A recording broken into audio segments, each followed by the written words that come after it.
Fascist Hasina ক্ষমতায় থাকতে এই বাংলাদেশের জনগণ সারাদিন রোজা রেখে কখনোই শান্তিমতো ইফতারি করতে পারে নাই।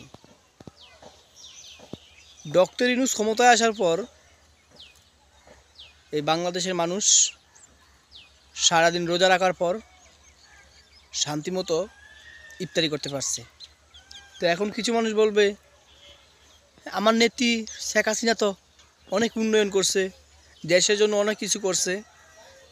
তোমাদেরকে একটা কথা বলতে চাই, এই যে ফ্যাসিস্ট হাসিনা এতটা বছর ক্ষমতায় ছিল, এতটা বছর ক্ষমতায় থাকার পর পারছে একটা বছর রোজার মাসে দ্রব্যমূল্যের দাম কমাই দিত, দেশের জনগণকে একটু ভালোভাবে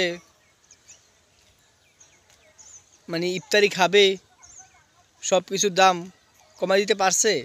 পারে নাই। তো যেটা ফ্যাসিস্ট হাসিনা পারে নাই সেটা ডক্টর ইউনূস পারছে। সব কিছুর দাম কমাই দিছে, সারাদিন দেশের জনগণ রোজা রেখে ইফতারি করতে পারছে। ফ্যাসিস্ট হাসিনা ক্ষমতা থাকতে পেঁয়াজের কেজি আসছিল 300, আর ডক্টর ইউনূস ক্ষমতায় আসার পর পেঁয়াজের কেজি হয়েছে 3 কেজি 100। বুঝেন না ব্যাপারটা? তারা হলো দুর্নীতিবাজ আর তারা হলো দেশপ্রেমিক। ঠিক আছে।